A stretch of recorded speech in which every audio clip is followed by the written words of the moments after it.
नमस्कार। अब हम छठी कक्षा के थर्ड लैंग्वेज हिंदी पाठ्यक्रम से पाठ 9 समय का मोल इस कविता पाठ से एक वर्कशीट करते हैं। प्रश्न 1, मिट्टी के एक एक कण मिलने पर क्या बनती है? मिट्टी के एक एक कण मिलने पर पृथ्वी बनती है। आइए अब पृथ्वी कैसे लिखना है सीखते हैं।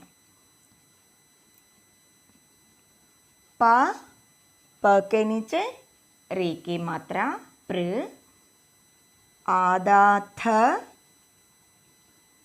थ पूरा व और बड़ी की मात्रा पृथ्वी।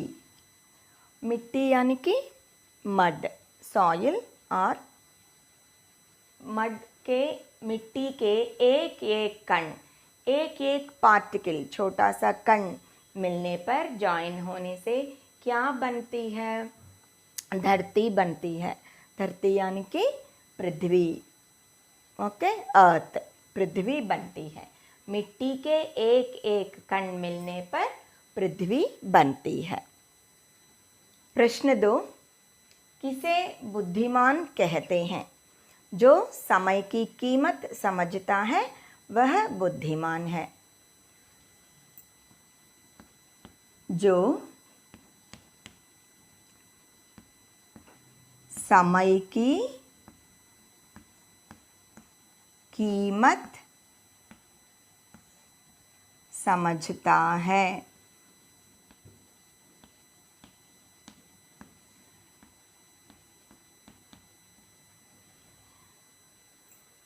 बुद्धिमान यानी कि वाइज, बुद्धि से काम करने वाला कौन है? किसे बुद्धिमान हम कहते हैं? जो समय की कीमत, समय की वैल्यू, समय का मोल को समझकर समय का सदुपयोग करता है और समय का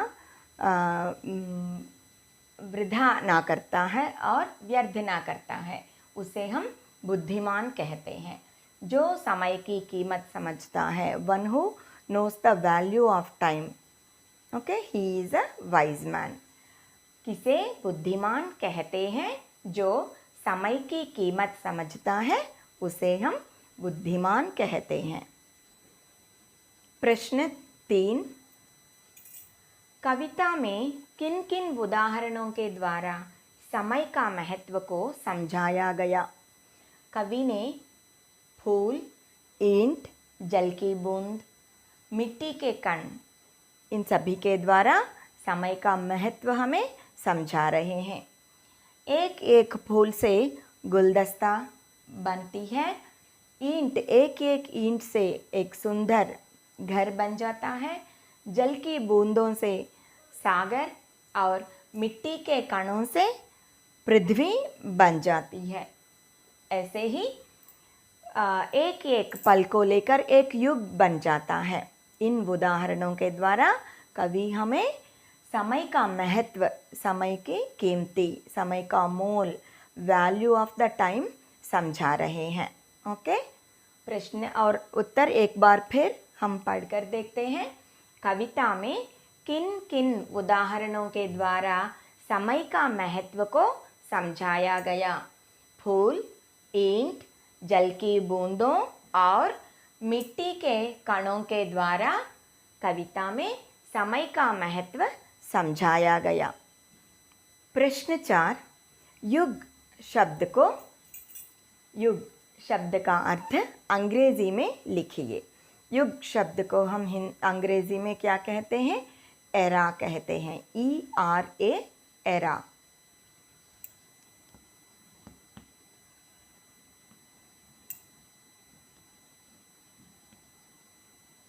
एरा कहते हैं, ERA। 5, जो छाया देता हो। अनेक शब्दों के लिए एक शब्द लिखिए। जो छाया देता हो उसे हम छायादार कहते हैं। छायादार।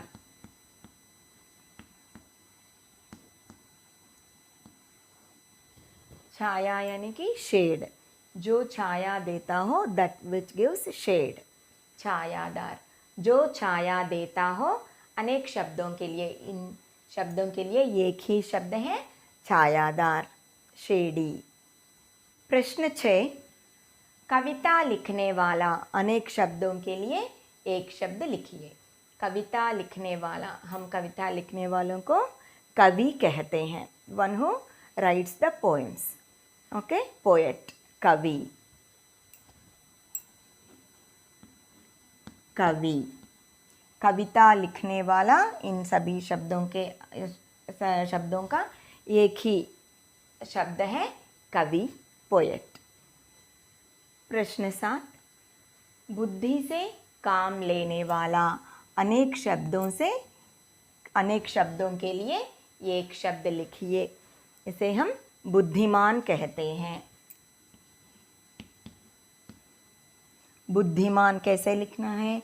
ब और वो मात्रा, लघु वो की मात्रा, द लिखिए इसके बाद, और यहाँ इस जगह पर आधा ध लिखना है, और लघु ई मात्रा, इसके बाद म, आ की मात्रा और ना।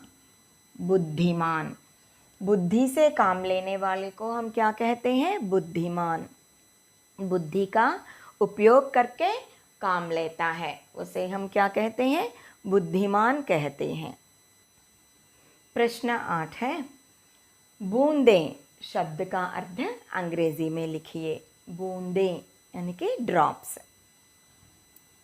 DROPS, drops.